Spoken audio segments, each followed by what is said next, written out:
नाज़रीन गिरामी अस्सलामु अलैकुम वरहमतुल्लाहि वबरकातुह। सीधी बात के ताज़ा तरीन प्राइम टाइम में आप लोगों का इस्तकबाल है। नाज़रीन गिरामी मैं अंसार अज़ीज़ नदवी इस वक्त आप लोगों के सामने कुछ अहम तरीन ख़बरें, कुछ वायरल वीडियोस और कुछ तनक़ीदी तज़किये लेकर के हाज़िर हुआ हूँ। तफसीलात में जाने से पहले आप लोगों से जो दरख्वास्त होती है उस पर तवज्जो करने की अपील करूँगा। पहली ख़बर नाज़रीन गिरामी, मरकज़ी वज़ीर अमित शाह ने हाल ही में एनसीपी के सरबराह शरद पवार को किस तरह बदउनवानी का सरगना करार दिया था, एक बयान में इस बात से आप बखूबी वाकिफ़ हैं।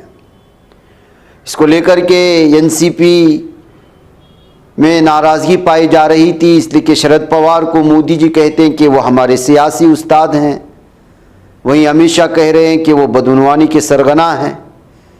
ऐसी सूरत हाल में अब जो है शरद पवार ने उनके इस बयान के हवाले से जवाबी हमला कर दिया है और उन्होंने कहा कि किस तरह सुप्रीम कोर्ट ने उन्हें उनकी आबाई रियासत गुजरात से जिला वतन कर दिया था और तड़ी पार कर दिया गया था और वो तड़ी पार के नाम से ही मशहूर हैं। इस तरह से उन्होंने जवाबी हमला करते हुए अमित शाह को उनकी औकात बताने की कोशिश की है। शरद पवार ने कहा कि कुछ दिन पहले वज़ीर दाखिला अमित शाह ने मुझ पर हमला किया था और कुछ बातें कही थी। उन्होंने मुझे मुल्क के तमाम बदउनवान लोगों का सरगना करार दिया था। ये वह अजीब बात है कि वज़ीर दाखिला वो शख्स हैं जिन्होंने गुजरात के कानून का गलत इस्तेमाल किया और उसके लिए सुप्रीम कोर्ट ने उन्हें गुजरात से जिला वतन कर दिया था। तो नाज़रीन गिरामी, इस तरह से अब जवाबी हमले जारी हैं और जाहिर सी बात है अमित शाह का वज़न इस वक्त हुकूमत में क्या है आप जानते हैं। ऐसे में एनसीपी के शरद पवार की जानिब से इस तरह के बयान के बाद उसको अलग अलग नज़रिए से देखने की कोशिशें हो रही हैं। नाज़रीन गिरामी, समाजवादी पार्टी की राज्यसभा की रुकन की जानिब से पेश किए गए प्राइवेट बिल पर होने वाले हंगामा आराई के एक दिन बाद आम आदमी पार्टी के राज्यसभा के रुकन संजय सिंह ने शदीद रद्दअमल जाहिर करते हुए बीजेपी को निशाना बनाया। उन्होंने कहा कि बीजेपी पर इल्ज़ाम लगा कि वो हमेशा पसमानदा तबक़ात, दलितों और कबाइलियों के खिलाफ थी और रहेगी। संजय सिंह ने भी कहा जिस तरह से बीजेपी के अरकान पार्लियामेंट ने कल ऐवान में बर्ताव किया वो बीजेपी का गैर अखलाकी रवैया जाहिर कर रहा है।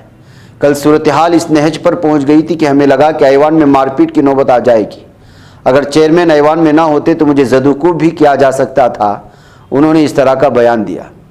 उन्होंने नाज़रीन गिरामी उनके वीडियो भी मैं आपके सामने सुनाऊंगा कि किस तरह वो इस वक्त जो है मुसलमानों के तय, अक़लियतों के तय, दलितों के हुकूक़ के तय राज्यसभा में लगातार जो है बयान जारी कर रहे हैं और बयान भी दे रहे हैं और बीजेपी को आड़े हाथ भी ले रहे हैं, उनको आईना दिखाने की कोशिश कर रहे हैं। उनकी एक छोटी सी वीडियो जो इस वक्त वायरल हो रही है वो वाकई सुनने के लायक है, आप भी इसको सुने। भेदभाव की बात, सबसे भेदभाव इनको करना है। मुसलमानों से भेदभाव, सिखों से भेदभाव, ईसाइयों से भेदभाव, दलितों से भेदभाव, पिछड़ों से भेदभाव। रेडी पटरी वालों को कहा अपने नाम के आगे नेम प्लेट लगाओ, अपने नाम के आगे नेम प्लेट लगाओ। हिंदुओं की मुसलमान, दलितों के पीछे आदिवासी हो, क्या हो ये बताओ। मैं पूछना चाहता हूं, आपके माध्यम से सरकार के कहना चाहता हूं, मान्यवर अगर नेम प्लेट लगवाना है तो लगवाइए गले में नेम प्लेट। नीरव मोदी के गले में नेम प्लेट लगवाइए कि 20,000 करोड़ रुपए हिंदुस्तान का वो बाकी है, लगवाइए नेम प्लेट। 10,000 करोड़ रुपए विजय माल्या हिंदुस्तान का बाकी है, लगवाइए नेम प्लेट गले में।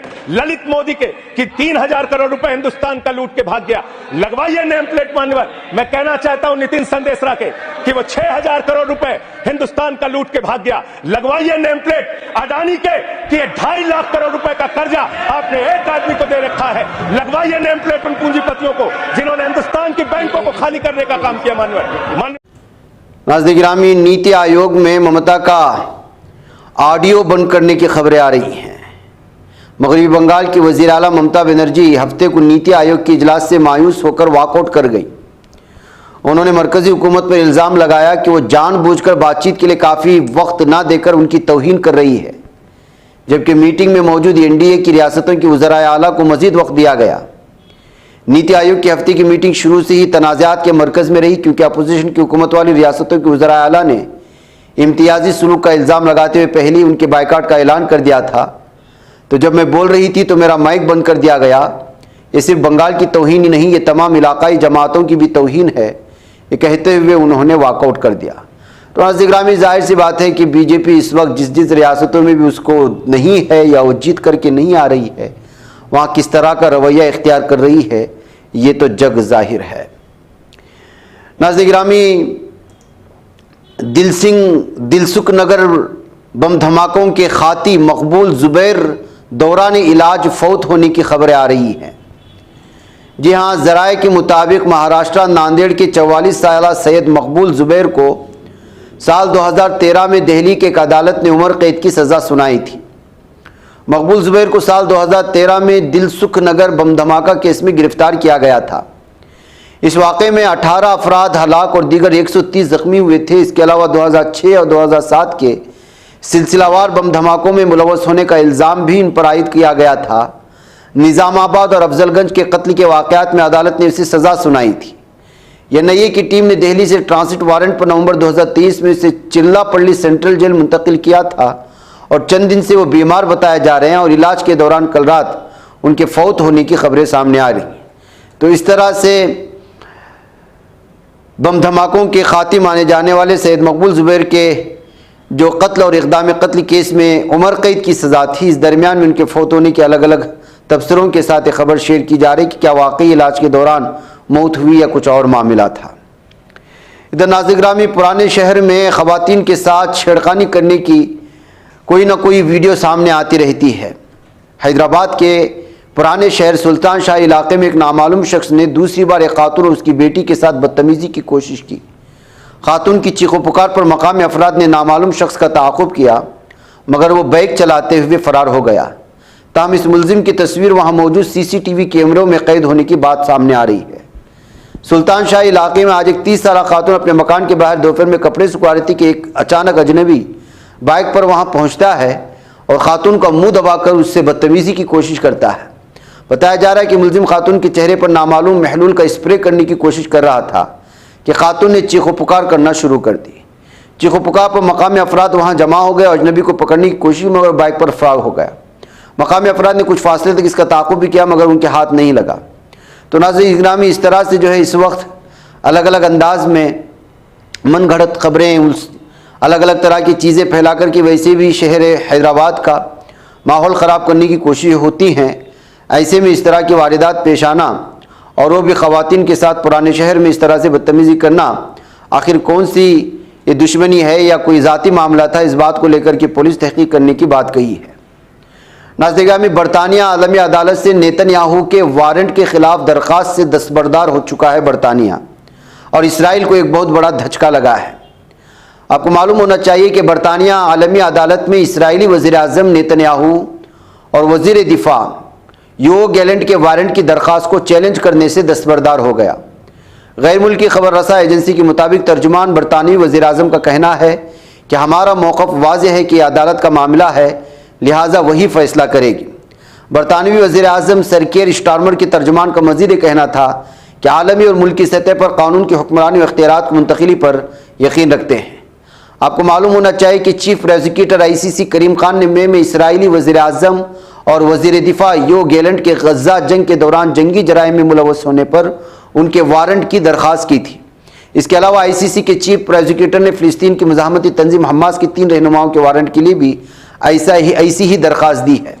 बहरकैफ इस सिलसिले में बात सामने आ रही थी कि इसको चैलेंज करेगा बरतानिया और इसको मनसूख करने का मुतालबा करेगा, लेकिन बरतानिया ने अब इससे इनकार कर दिया, कहा कि अदालत का मामला है, इसमें हम मुदाखलत नहीं करेंगे। ये इसराइल के लिए बड़ा धचका है।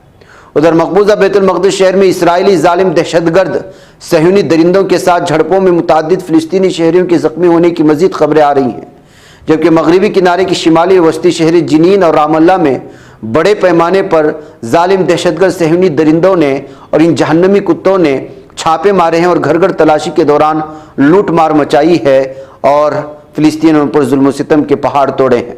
मकबूजा बैतुल मक़दिस के शिमाली मशरिक़ में वाक़ कस्बे अल आइसाविया में हफ्ते की सुबह इसराइली काबिज़ फ़ौज ने एक नौजवान को गोली मार करके ज़ख्मी कर दिया था, जिसके बाद उसे ज़ख्मी हालत में गिरफ्तार किया गया। मकामी ज़राए ने यह भी बताया कि काबिज़ फ़ौजियों ने 30 साल के एक नौजवान को कस्बे में गाड़ी चलाते हुए गोली मारकर शदीद ज़ख्मी करने के बाद गिरफ्तार किया। तो नाज़रीन गिरामी, इस तरह से छोटे बच्चों के साथ, मुअम्मर ख़वातीन के साथ इन जालिम दहशत सहनी कुत्तों के और जहन्नमी खिंजीरों की जो है जुल्म सितम लगातार जारी हैं।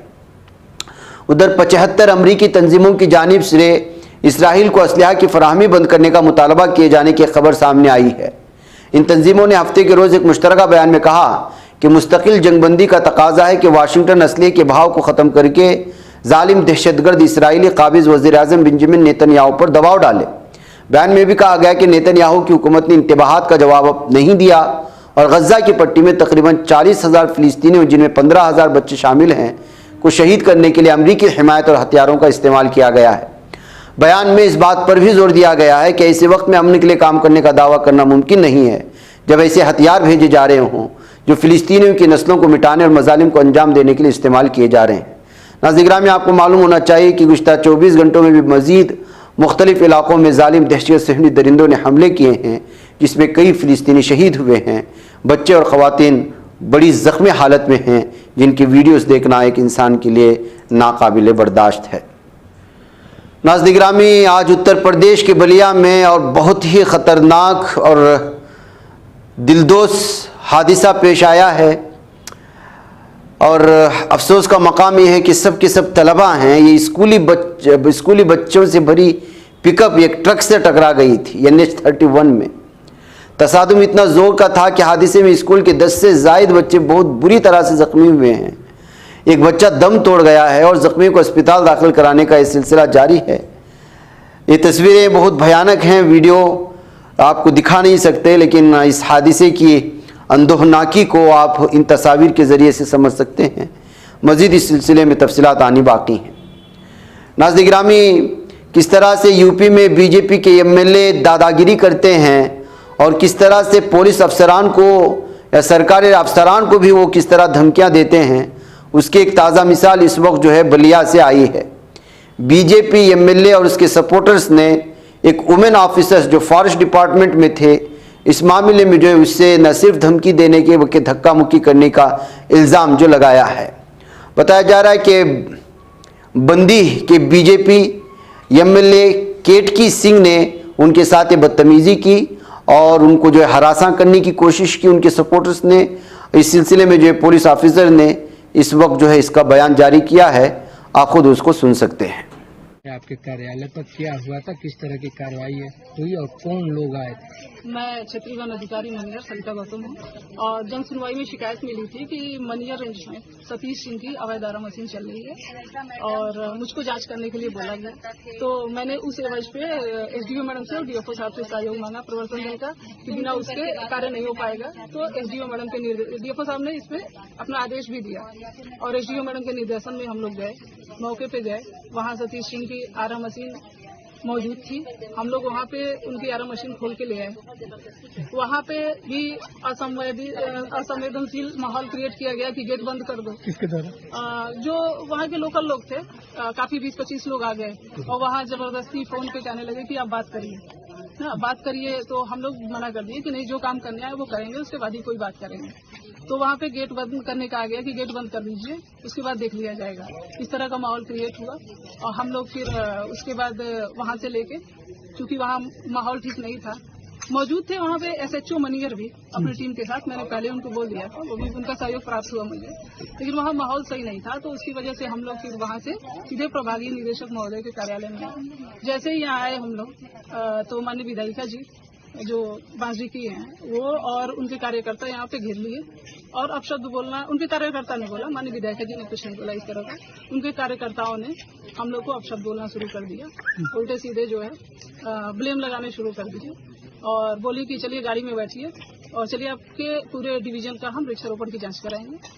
तो इस एवज में हमारे प्रभागीय निदेशक जो DFO साहब हैं वो साथ में गए। हम लोग इसलिए नहीं गए क्योंकि आगे क्या जो कार्रवाई है हमें करना है। क्या मंशा थी यहाँ पे कार्यकर्ताओं के आने का, विधायिका जी के आने का, क्या लोग चाह रहे थे आपसे?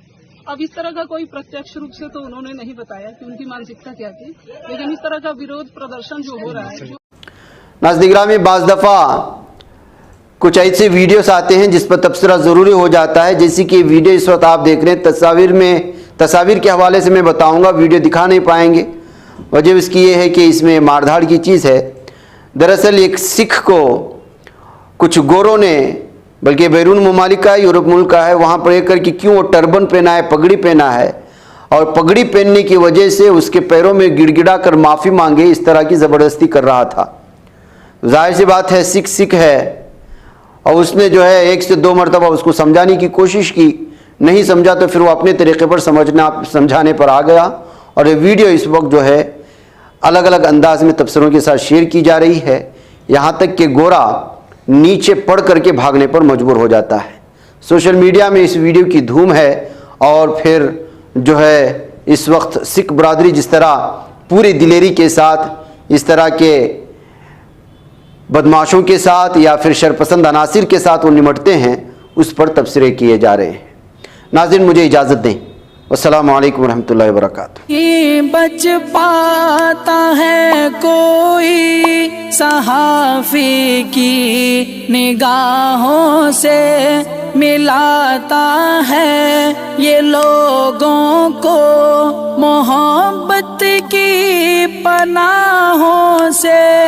करम और दर्द मंदी का है एक संसार, सीधी बात। अज़ीमत जुर्अतो हिम्मत का है इज़हार, सीधी बात। अज़ीमत जुर्अतो हिम्मत का है इज़हार, सीधी बात। ये चैनल हक निगर बनकर कुचल देता है फितनों को।